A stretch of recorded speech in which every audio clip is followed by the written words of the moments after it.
ಎಲ್ರಿಗೂ ನಮಸ್ಕಾರ. Aryan Aims Nursing Hub YouTube ಚಾನಲ್ಗೆ ತಮ್ಮೆಲ್ಲರಿಗೂ ಸ್ವಾಗತ. ಇವತ್ತಿನ ವಿಡಿಯೋದಲ್ಲಿ ನಾವು ನಾರ್ಸೆಟ್ 11 ಅಪ್ಲಿಕೇಶನ್ ಹೇಗೆ ಹಾಕೋದು ಅನ್ನೋದ್ರ ಬಗ್ಗೆ ಸ್ಟೆಪ್ ಬೈ ಸ್ಟೆಪ್ ತಿಳಿಸ್ಕೊಡ್ತೀನಿ. ಮೊದಲು ನಿಮ್ಮ ಮೊಬೈಲು, ಲ್ಯಾಪ್ಟಾಪು ಅಥವಾ ನಿಮ್ಮ ಟ್ಯಾಬಲ್ಲಿ ಕ್ರೋಮ್ನ ಓಪನ್ ಮಾಡಿ. ಕ್ರೋಮ್ ಓಪನ್ ಆದಮೇಲೆ ಜಸ್ಟ್ ಏಮ್ಸ್ ಅಂತ ಸರ್ಚ್ ಮಾಡಿ ಸಾಕು.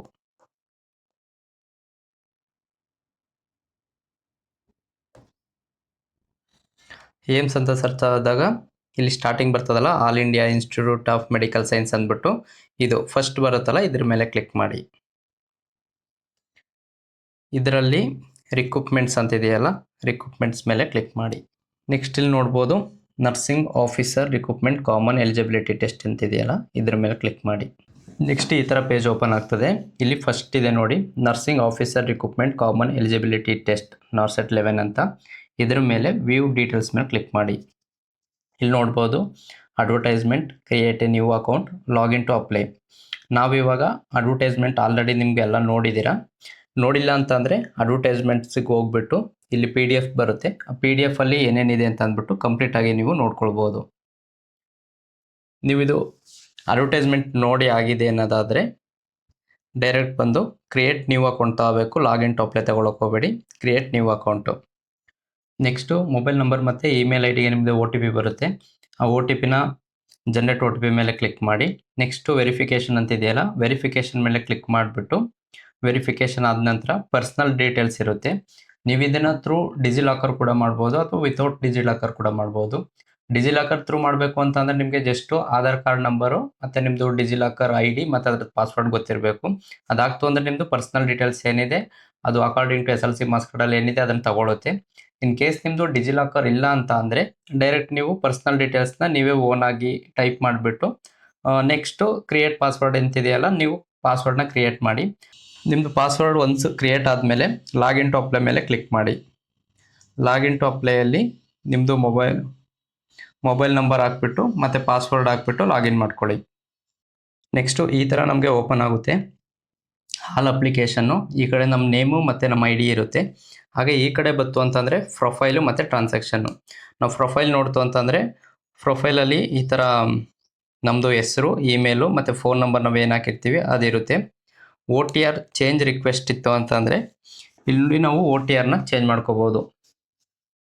ಒನ್ ಟೈಮ್ ರಿಜಿಸ್ಟ್ರೇಷನ್ ನಾವು ಆಲ್ರೆಡಿ ಮಾಡಿರ್ತೀವಲ್ಲ, ಅದನ್ನ ಏನಾದ್ರು ಚೇಂಜ್ ಮಾಡಬೇಕು ಅನ್ನೋದಾದರೆ ಇಲ್ಲಿ ಮಾಡ್ಕೊಳ್ಬೋದು. ನಾರ್ಸೆಟ್ 10ನಲ್ಲಿ ನಾನು OTR ಮಾಡಿದ್ರಿಂದ ಅದೇ ಇಲ್ಲಿ ತೋರಿಸ್ತಾ ಇದೆ. ರಾಕೇಶ್ ಕುಮಾರ್ ಎನ್ನು, ಡೇಟ್ ಆಫ್ ಬರ್ತು ಮತ್ತು ಫಾದರ್ ನೇಮು, ಮದರ್ ನೇಮು ಮತ್ತು ಜೆಂಡರು ಮತ್ತು ಮ್ಯಾರಿಟಲ್ ಸ್ಟೇಟಸ್, ಇದು ಎಲ್ಲ ಫುಲ್ ಕಂಪ್ಲೀಟ್ ಆಗಿದೆ. ನಾವೇನಾದರೂ ಚೇಂಜ್ ಮಾಡಬೇಕು ಅನ್ನೋದಾದರೆ ರಿಕ್ವೆಸ್ಟ್ ಫಾರ್ ಚೇಂಜ್ನ ತಗೊಳ್ಬೋದು.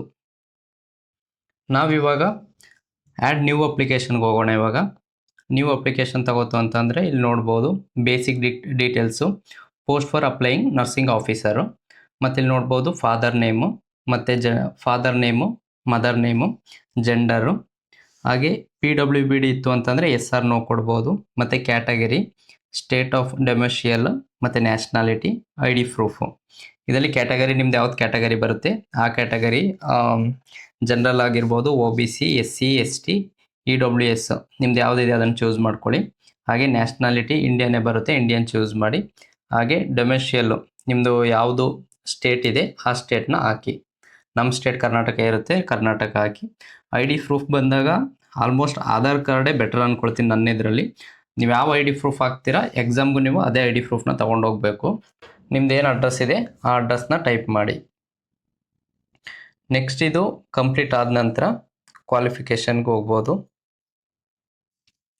ಒನ್ಸು ಬೇಸಿಕ್ ಡೀಟೇಲ್ಸ್ ಎಲ್ಲ ಫಿಲ್ ಮಾಡಾದ್ಮೇಲೆ ನೆಕ್ಸ್ಟ್ ಸೆಕೆಂಡ್ ನಂಬರ್ ನೋಡ್ಬೋದು ಕ್ವಾಲಿಫಿಕೇಷನು. ಕ್ವಾಲಿಫಿಕೇಷನಲ್ಲಿ ಕ್ವಾಲಿಫಿಕೇಷನ್ ಎಕ್ಸಾಮ್ ಡೀಟೇಲ್ಸ್ ಅಂತ ಇದೆ, ಇದ್ರ ಮೇಲೆ ಕ್ಲಿಕ್ ಮಾಡಿ.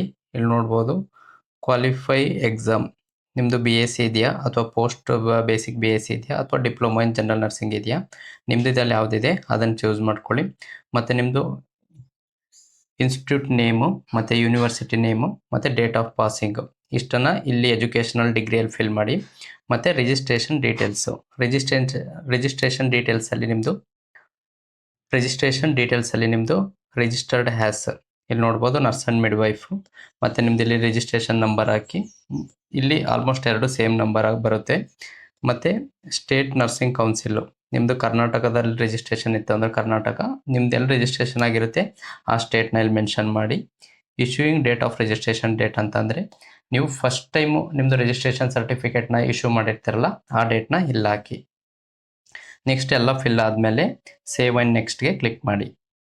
ಒನ್ಸ್ ನೀವು ಕ್ವಾಲಿಫಿಕೇಷನ್ನು ಮತ್ತು ರಿಜಿಸ್ಟ್ರೇಷನ್ ಡೀಟೇಲ್ಸ್ ಹಾಕಿದ ನಂತರ ನೆಕ್ಸ್ಟ್ ಬಂದು ನಮಗೆ ಮೂರನೇದು ಎಕ್ಸ್ಪೀರಿಯನ್ಸ್ ಡೀಟೇಲ್ಸು. ನಿಮ್ಮದು JNM ಇತ್ತು ಅಂತಂದರೆ ನೀವು ಎಕ್ಸ್ಪೀರಿಯನ್ಸ್ ಡೀಟೇಲ್ಸ್ನ ಹಾಕಬೇಕು. ಅದು ಮಿನಿಮಮ್ 50 ಬೆಡೆಡ್ ಆಸ್ಪತ್ರೆ ಇರಬೇಕು, 2 ಇಯರ್ ಎಕ್ಸ್ಪೀರಿಯನ್ಸ್ ಇರಬೇಕು. ನೀವು BSc ಮಾಡಿತ್ತು ಅಂತಂದರೆ ನಿಮಗೆ ಎಕ್ಸ್ಪೀರಿಯನ್ಸದು ಅಷ್ಟು ಅವಶ್ಯಕತೆ ಇಲ್ಲ.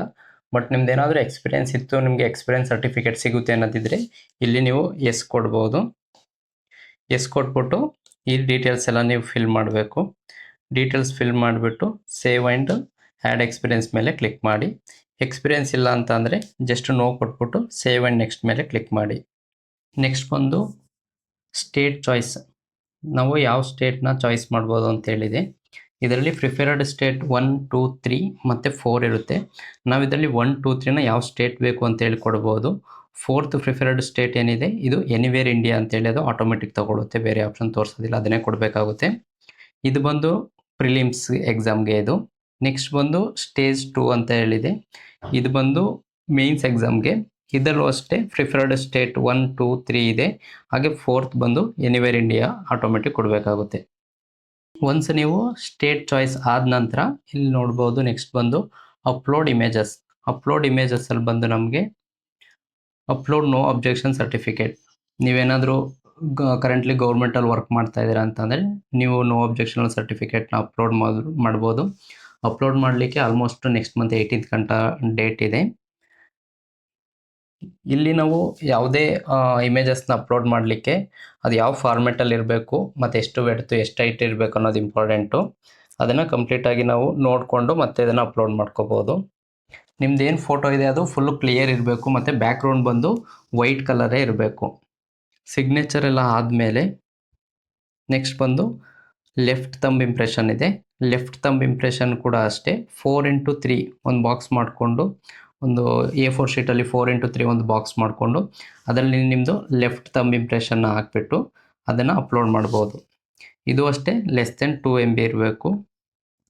ಅಪ್ಲೋಡ್ ಫೋಟೋಸ್ ಆಗಿರ್ಬೋದು, ಅಪ್ಲೋಡ್ ಸಿಗ್ನೇಚರ್ ಆಗಿರ್ಬೋದು, ಅಪ್ಲೋಡ್ ಲೆಫ್ಟ್ ಥಂಬ್ ಇಂಪ್ರೆಷನ್ ಆಗಿರ್ಬೋದು, ಇದೆಲ್ಲ ಲೆಸ್ ದೆನ್ 2 MB ಆಗಿರಬೇಕು. ನೆಕ್ಸ್ಟ್ ನೀವು ಇದೆಲ್ಲ ಅಪ್ಲೋಡ್ ಆದಮೇಲೆ ಸೇವ್ ಆ್ಯಂಡ್ ನೆಕ್ಸ್ಟ್ನ ಕ್ಲಿಕ್ ಮಾಡಿ. ನೆಕ್ಸ್ಟ್ ಎಲ್ಲ ಅಪ್ಲೋಡ್ ಆದಮೇಲೆ ಸೇವ್ ಆ್ಯಂಡ್ ನೆಕ್ಸ್ಟ್ ಮೇಲೆ ಕ್ಲಿಕ್ ಮಾಡಿ. ನೆಕ್ಸ್ಟ್ ಬಂದು ಆನ್ಲೈನ್ ಪೇಮೆಂಟ್ ಲಿಂಕ್ 1 ಮತ್ತು ಆನ್ಲೈನ್ ಪೇಮೆಂಟ್ ಲಿಂಕ್ 2 ಈ ಥರ ಬರುತ್ತೆ. ನಿಮ್ಮದು ಜನರಲ್ ಕ್ಯಾಟಗರಿ ಇತ್ತು ಅಂತ ಅಂದರೆ 3000 ಇರುತ್ತೆ. ಹಾಗೆ SC ST ಇತ್ತು ಅಂತ ಅಂದರೆ 2400 ತೋರಿಸುತ್ತೆ.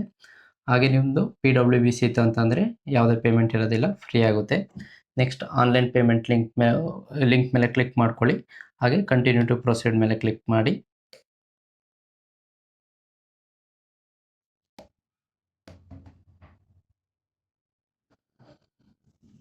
ನಿಮ್ಮದಿಲ್ಲಿ ಒಂದು SBI ನೆಟ್ ಬ್ಯಾಂಕಿಂಗ್ ಇರಬೇಕು, ಅದರ್ ಬ್ಯಾಂಕ್ ನೆಟ್ ಬ್ಯಾಂಕಿಂಗ್ ಇರಬೇಕು, ಅಥವಾ ಸ್ಟೇಟ್ ಬ್ಯಾಂಕ್ ಡೆಬಿಟ್ ಕಾರ್ಡ್ಸು, ಅಥವಾ ಅದರ್ ಬ್ಯಾಂಕ್ ಡೆಬಿಟ್ ಕಾರ್ಡ್ಸು, ಅಥವಾ ಕ್ರೆಡಿಟ್ ಕಾರ್ಡ್ಸು ಈ ಥರ ಇರುತ್ತೆ. ಇದರಲ್ಲಿ ನಿಮ್ಮದು ಯಾವುದು ಬೆಟರ್ ಆಗುತ್ತೆ ಅದರಲ್ಲಿ ಪೇಮೆಂಟ್ನ ಮಾಡಿ. ಒನ್ಸು ಪೇಮೆಂಟ್ ಕಂಪ್ಲೀಟ್ ಆಯಿತು ಅಂತ ಅಂದರೆ ನಿಮ್ಮದು ಅಪ್ಲಿಕೇಶನ್ನ ನೀವು ಇನ್ನೊಂದು ಸರಿ ಕ್ರಾಸ್ ವೆರಿಫೈ ಮಾಡಿಬಿಟ್ಟು ಅಪ್ಲಿಕೇಶನ್ನ ಸಬ್ಮಿಟ್ ಮಾಡ್ಬೋದು. ಈ ವಿಡಿಯೋದಲ್ಲಿ ನಿಮ್ಗೆ ಏನಾದರೂ ಡೌಟ್ಸ್ ಇತ್ತು ಅಂತಂದರೆ ಅದನ್ನ ಕಮೆಂಟಲ್ಲಿ ತಿಳಿಸಿ. ಹಾಗೆ ಈ ವಿಡಿಯೋನ ಲೈಕ್ ಮಾಡಿ. ಹಾಗೆ ಯಾರೆಲ್ಲ ಈ ಚಾನಲ್ನ ಸಬ್ಸ್ಕ್ರೈಬ್ ಮಾಡಿಸ್ಕೊಂಡಿಲ್ಲ ಅವರು ಈ ಚಾನಲ್ನ ಸಬ್ಸ್ಕ್ರೈಬ್ ಮಾಡ್ಕೊಳ್ಳಿ. Thank you for watching.